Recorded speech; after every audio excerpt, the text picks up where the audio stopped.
A paz, meus filhos, aqui é o pastor Márcio, da IAB Goiânia. Quero deixar uma reflexão para você. Como todos é sabidos, estamos o quê? Passando por uma crise na saúde mundial. E isto que vem afetando a rotina e até mesmo que a vida da espiritualidade da igreja e de cada pessoa. Mas quero dizer algo a você, que está com receio, que está amedrontado, sem esperança, que dias vão ser melhores. Creia, esta crise vai passar. Mas precisamos o quê? Ter esperança, esperança.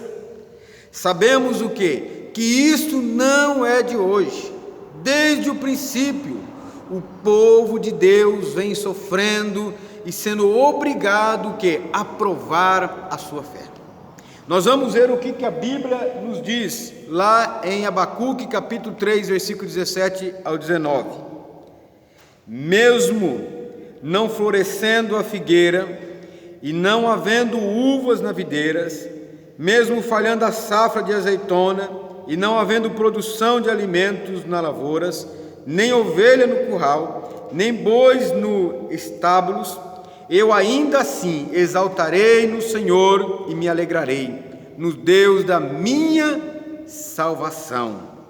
O Senhor, o soberano, Ele é a minha força. O Senhor, o soberano, Ele é a minha força.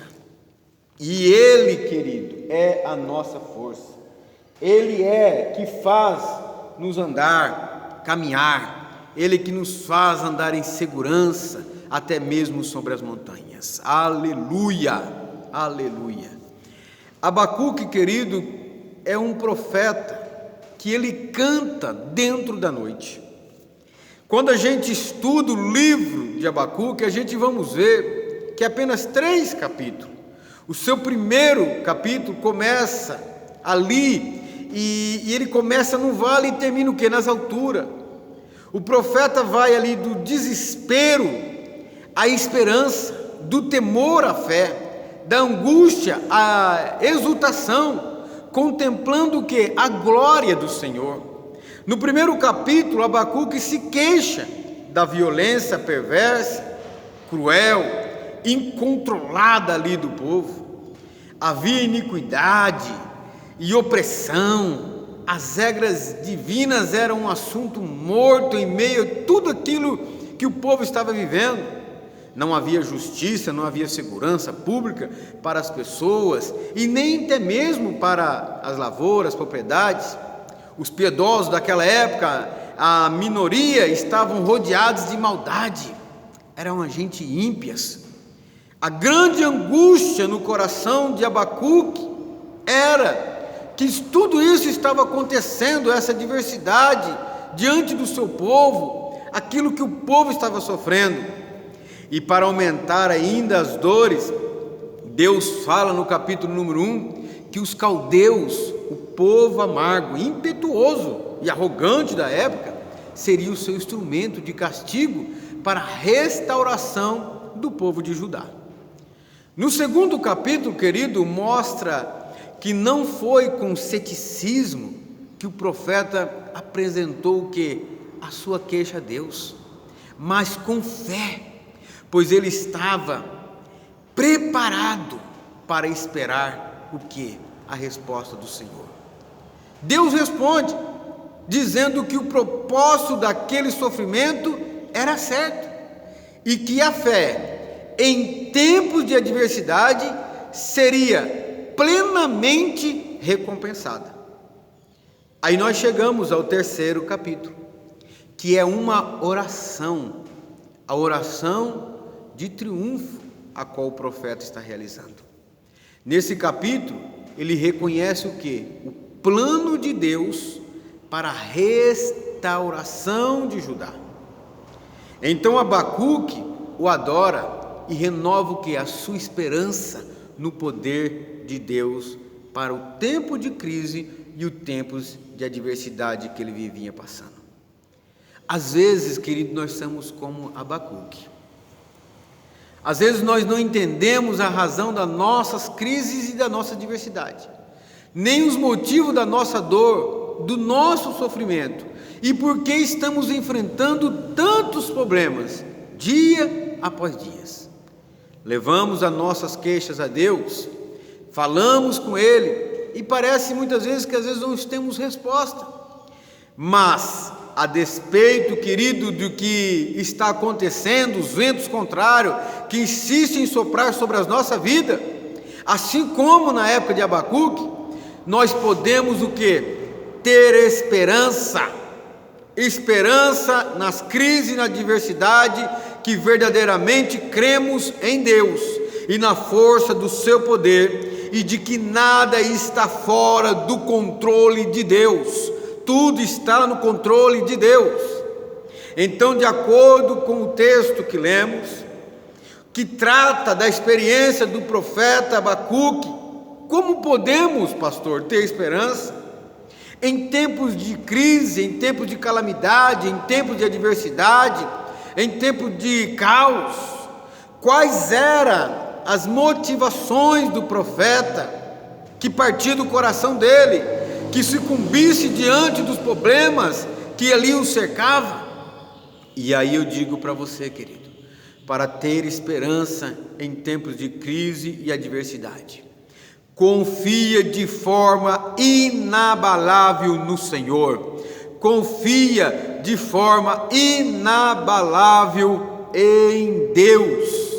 Confiar em Deus, ainda que a figueira não dê os seus frutos, ainda que a azeitona seja um fracasso e os campos estejam imprestáveis, embora o rebanho morra nos pastos, nos currais, esteja vazio, ele diz: eu me alegrarei e ficarei muito feliz no Deus da minha salvação. O povo de Judá dependia do quê? Daquela agricultura para sobreviver. O povo dependia dos recursos financeiros que vinha das lavouras, que vinha dos rebanhos. A maior parte do sustento do profeta e daquele povo vinha do quê? Dos figos, das uvas, das azeitonas e outros produtos que a lavoura ali podia dar, da criação das ovelhas, cabras e gados, enfim. Embora essa fonte possa de alguma forma esgotar-se, o profeta vê que em última instância a sua própria existência não dependia o que delas, mas da fonte delas, que é o Senhor. A confiança, querido, quando lê o texto do profeta, não estava na provisão, mas estava no provedor. É isso que nós temos que ter. A nossa confiança tem que estar em Deus. Uma coisa importante, querido, nós aprendemos: o recurso pode falhar, mas Deus jamais vai falhar. Assim como Jó, como Abacuque, estava pronto a perder tudo, menos a sua confiança inabalável no Senhor.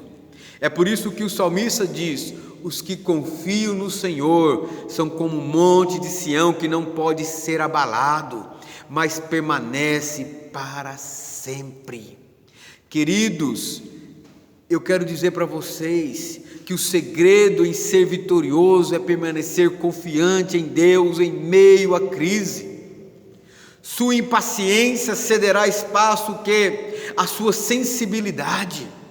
Seu medo será substituído pela coragem. Sua precipitação será trocada pela certeza que Deus vai fazer. A sua desesperança dará lugar ao quê? A sua fé. Deus vai mudar a história.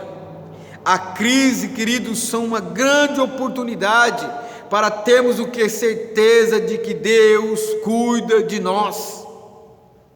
Isso vai passar. Essa crise vai passar.